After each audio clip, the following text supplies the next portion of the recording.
10 साल तक किताबी ज्ञान लो और 10 साल तक किताबी ज्ञान लेने के बाद अगर हम 1 साल में, 1 साल तो बहुत है, हम 10 साल के किताबी ज्ञान का अनुभव 1 दिन में भी ले सकते हैं।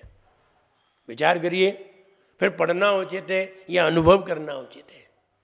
10 साल में तुमने जितना पढ़ा है उसका अनुभव वो व्यक्ति 1 दिन में पूरा अंतरंग में साक्षात कर सकता है, आत्मसात कर सकता है। बताइए, अनुभव की ज्यादा कीमत है या पढ़ाई की ज्यादा कीमत है? मुझे लगता है अनुभव की ज्यादा कीमत है। पढ़ाई की इतनी कीमत नहीं है, अनुभव की कीमत है। हमने बहुत कई बार सुना तैरने के बारे में, ऐसे तैरा जाता है, हाथों से तैरा जाता है, पाँव से तैरा जाता है, लेटे लेटे तैरा जाता है, उल्टे होके तैरा जाता है, सीधे होके तैरा जाता है, बैठ के भी तैरा जाता है। सब तरीके से तैरना होता है। डुबकी लगा के भी तैरा जाता है, ऊपर मुंह खोल के भी तैरते हैं, कई तरह से तैरते हैं। लेकिन बताइए, आपने कितने तरह से तैर लिया है? आपने तो सुना है और सुनते आए हैं, 10 साल से सुन रहे हैं, लेकिन कभी आपने पानी में कूद करके तैरना नहीं जाना, पानी में कभी कूदे नहीं, पानी का कभी अनुभव हुआ नहीं, और बात तैरने की करते हैं और लोगों को तैरने की कला सिखा रहे हैं और खुद ने कभी तैरा नहीं है।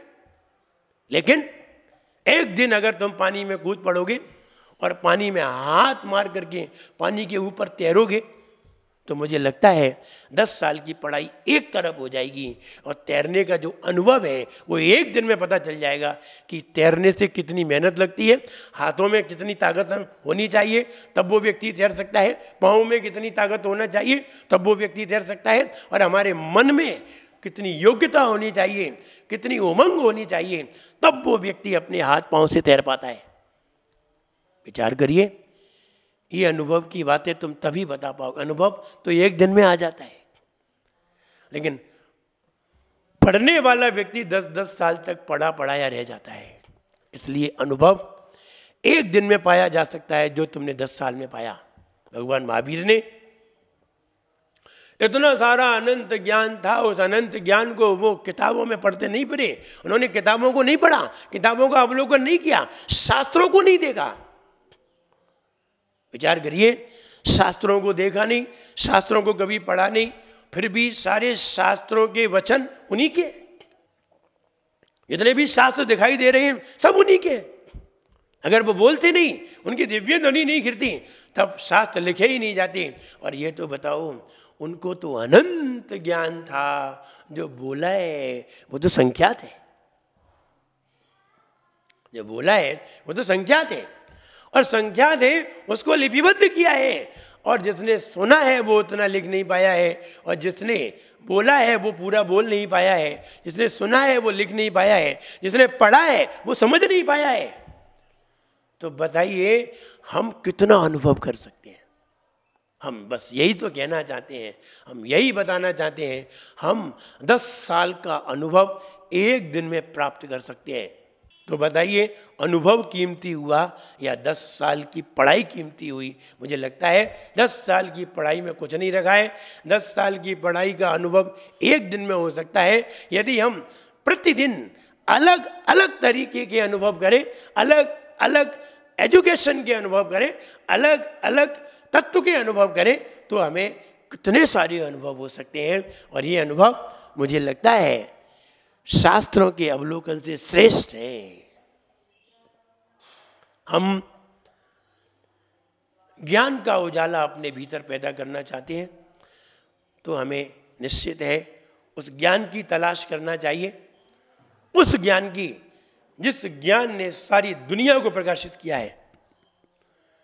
क्योंकि हमें ऐसे ज्ञान को तलाश जरूर करना पड़ेगा जिससे कोई भी अज्ञान, कोई भी वस्तु अछूती नहीं है, जो सारी वस्तुओं को जानता है। ऐसा वो केवल ज्ञान ही है जो सारी दुनिया को जानता है। अगर हम ऐसे ज्ञान को अपना टारगेट बनाते हैं तो निश्चित है हमें भी ऐसा सूक्ष्म ज्ञान होने लगेगा, हम भी ऐसे सूक्ष्म ज्ञान का अनुभव करने लगेंगे कि वो ज्ञान हमको भी प्राप्त हो सकेगा। ज्ञान उजाला लाता है, अंधकार मिट जाता है, ज्ञान उजाला लाता है। अंधकार मिट जाता है और जीवन को महकाता है, जीवन को महकाता है, जीवन को महकाता है, जीवन को महकाता है। उस अंधकार को मिटाने के लिए अंधकार नहीं मिटा सकता, अंधकार अंधकार को नहीं मिटा सकता। अंधकार से अंधकार और बढ़ता है, ज्ञान से ज्ञान भी बढ़ता है, लेकिन अंधकार पर ज्ञान प्रहार जरूर करता है। अगर ज्ञान नहीं होता तो सारी दुनिया को हम जान भी नहीं सकते थे, सारी दुनिया को जानने का कोई तरीका ही नहीं हो पाता। ज्ञान है इसलिए हम इतना सारा जान रहे हैं। हमारी आंख भले ही कितनी छोटी सही, लेकिन इसमें हिम्मत तो सारी दुनिया को देखने की है। लेकिन आंख कितनी छोटी है, इतनी छोटी आंख सारी दुनिया को देख सकती है, तो हमारा इतना सा दिमाग सारी दुनिया को जान सकता है। जैसे आंख की रोशनी तेज होने पर हम सारी दुनिया जान सकते हैं, ऐसे ही दिमाग की तेज स्थिति होने पर, दिमाग जितना तेज होगा, जितना शार्प होगा, जितना तार्किक होगा, जितना जितना पैना होगा, उतना ही वह वस्तु के अंदर की बात को जान सकेगा, उतनी ही वो वस्तु के अंदर की बात को समझ सकेगा। ज्ञान जितना हीन होगा, ज्ञान जितना कमजोर होगा, ज्ञान जितना उथला होगा, वो अंदर की बात को नहीं जान सकता। कहते हैं समंदर के किनारे बैठ करके लहरों को गिनने से हमें समंदर की गहराई का पता नहीं चलता। हम कितनी भी लहरों को गिनते रहें, कितने भी किनारे पे बैठे रहें, ऐसे ही जब तक हम समंदर में छलांग लगा के और अंदर गहराई में नहीं जाते, तब तक हमें उसकी गहराई का पता नहीं चलता। समंदर के किनारे बैठने पर, समंदर के किनारे बैठकर लहरों को गिनने से किसी को अंदर पड़े हुए रत्न प्राप्त नहीं हो जाते, अंदर पड़े हुए हीरे प्राप्त नहीं हो जाते। हीरों को अगर प्राप्त करना है, हीरों का उजाला हमें देखना है, तो फिर हमें पानी में कूद करके अंदर डूबना सीखना चाहिए। और डूबने के लिए तैरना बहुत जरूरी है, वरना निकलोगे नहीं, निकाले जाओगे, खुद ही मर जाओगे। तो हम ये कहना चाहते हैं, हम अंदर के ज्ञान को कैसे प्राप्त करें। अब बाहर का ज्ञान, जैसे समंदर के बाहर लहरों को गिनने से अंदर के हीरों का ज्ञान नहीं होता, ऐसे ही बाहर के शरीर को देख करके, बाहर की प्रतिमा को देख करके, बाहर के रूप को देख करके, बाहर के रंग को देख करके, बाहर के व्यक्तित्व को देख करके अंदर के ज्ञान का पता नहीं कर सकते, अंदर के गुणों को प्राप्त नहीं कर सकते। अंदर के गुणों को प्राप्त करना है तो हमें आंख बंद करके अंदर जाना ही पड़ेगा। अगर हमें हीरे निकालने हैं, अगर समंदर में से हीरे निकालने हैं, तो हमें आखिर समंदर में डूबना ही पड़ेगा। और डूब नहीं पाओगे तो निकाल नहीं पाओगे। डूबने के लिए तुम्हें तैरना सीखना पड़ेगा, और अगर सीखोगे नहीं तो कुछ मिलेगा नहीं। ठीक वैसे ही अगर हम 10 साल तक तैरने की किताबें पढ़ते रहें और तैरने की किताबें पढ़ के अपना समय गुजार दें, आपको 1 मिनट भी तैरना नहीं आएगा। लेकिन अगर आप पानी में एक दिन कूद पड़ते हैं और जब तुम्हारी जान पे पड़ती है और तुम हाथ चलाते हो, तो तैरना अपने आप सीख जाते हो। ध्यान रहे, 1 दिन में तैरना सीखा जा सकता है 10 साल की अपेक्षा से। ऐसे ही शास्त्रों को हमने पढ़ा और शास्त्रों को पढ़ लिया, शास्त्रों को पढ़ने में सालों लगा दिए, शास्त्रों को कई बार पढ़ लिया और सालों लगा दिए, लेकिन हम कभी आत्म अनुभव में नहीं बैठे। हम कभी हाथ पर हाथ रख के अपने आत्मा को स्थिर करके, अपने मन को स्थिर करके कभी हमने अंतरंग स्वरूप को नहीं जाना। अंतरंग स्वरूप को जाना होता तो ध्यान रहे, अंदर से उजाला निकल करके बाहर आ गया होता। बाहर के उजाले से अंदर के उजाले का कोई संबंध नहीं है, लेकिन अंदर के उजाले का बाहर के उजाले से बहुत संबंध है। वस्तु अंधेरे में भी पड़ी हो, अगर अंदर उजाला है तो बाहर अंधेरे की वस्तु भी दिखाई दे जाती है, और अंदर में अंधेरा है तो बाहर की उजाले में रखी हुई वस्तु भी समझ में नहीं आती। इसलिए अंतरंग में उजाला होना चाहिए। अंतरंग का उजाला बाहर की अंधेरी वस्तु में भी देख सकता है। अंतरंग की आंख बहुत तीव्र है, वो दुनिया में सूक्ष्म से सूक्ष्म वस्तु देख सकती है। जो आंखों से देखने योग्य नहीं है उसको भी अंदर की आंख देख सकती है, लेकिन बाहर की आंख सिर्फ पुद्गल को देखने के काम आती है और पुद्गल को देख के ही पूर्ण हो जाती है। और बाहर की आंख पुद्गलों को देखती है तो पुद्गलों में ही खुशी मनाने लगती है, पुद्गल की ही चाह करने लगती है और पुद्गल की चाह करते करते पुद्गलों में ही मर जाती है। आंख अपना अस्तित्व खो जाती है लेकिन उसे कुछ भी मिलता नहीं है। इसलिए बाहर की आंख जीवन दान देने वाली नहीं है, बाहर की आंख जीवन को महकाने वाली नहीं है, बाहर की आंख अंधकार को मिटाने वाली नहीं है। अंतरंग की आंख अंतरंग की आंख अंतरंग उजाला करने वाली है, अंधकार मिटाने वाली है। इसलिए हम ये कहते हैं कि ज्ञान का उजाला हमारे जीवन में हो तभी हमारा जीवन मंगलमय होगा।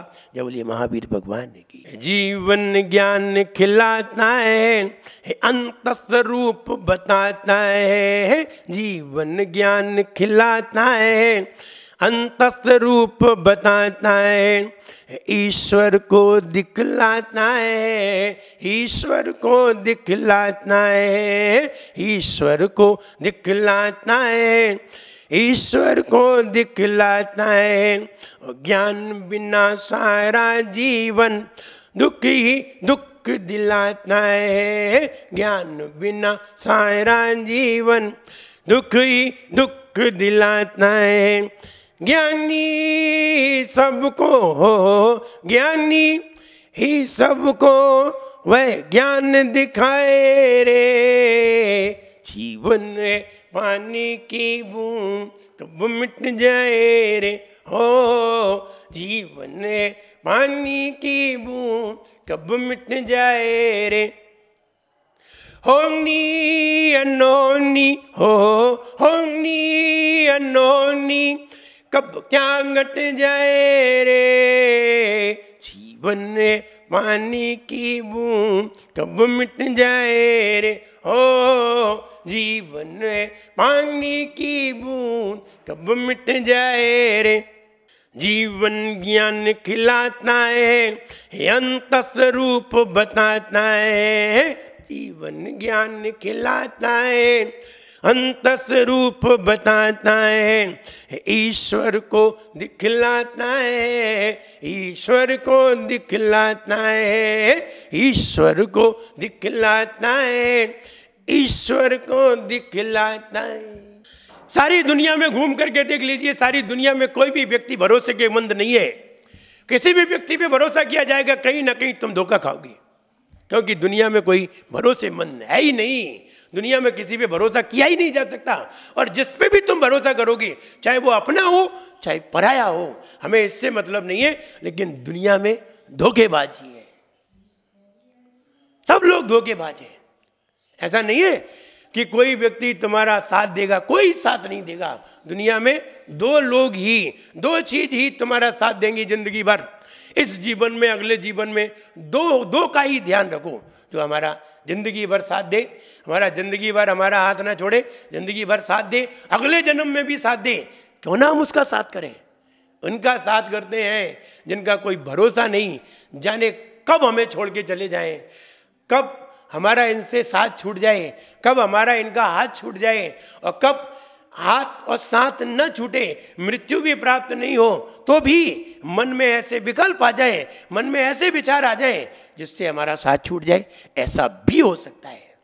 लेकिन दो लोग कभी भी साथ नहीं छोड़ते। नंबर एक भाग्य और नंबर दो भगवान। ये दो लोग हैं। भाग्य तुम्हारा साथ कभी भी नहीं छोड़ेगा। तुम दुनिया के किसी भी कोने में चले जाओ, लेकिन अगर भाग्य अच्छा है तो तुम्हें वो भूखा नहीं सोने देगा। वरना भाग्य खराब है तो घर में भी तुम भूखे मर जाओगे, घर वाले भी तुम्हें भोजन नहीं देंगे। और भाग्य अच्छा है तो तुम अनजान रास्ते पे चले जाओगे, वहां भी तुम्हें खाने को मिलेगा। हम क्या कहने जा रहे हैं? भाग्य और भगवान दो ही काम के हैं।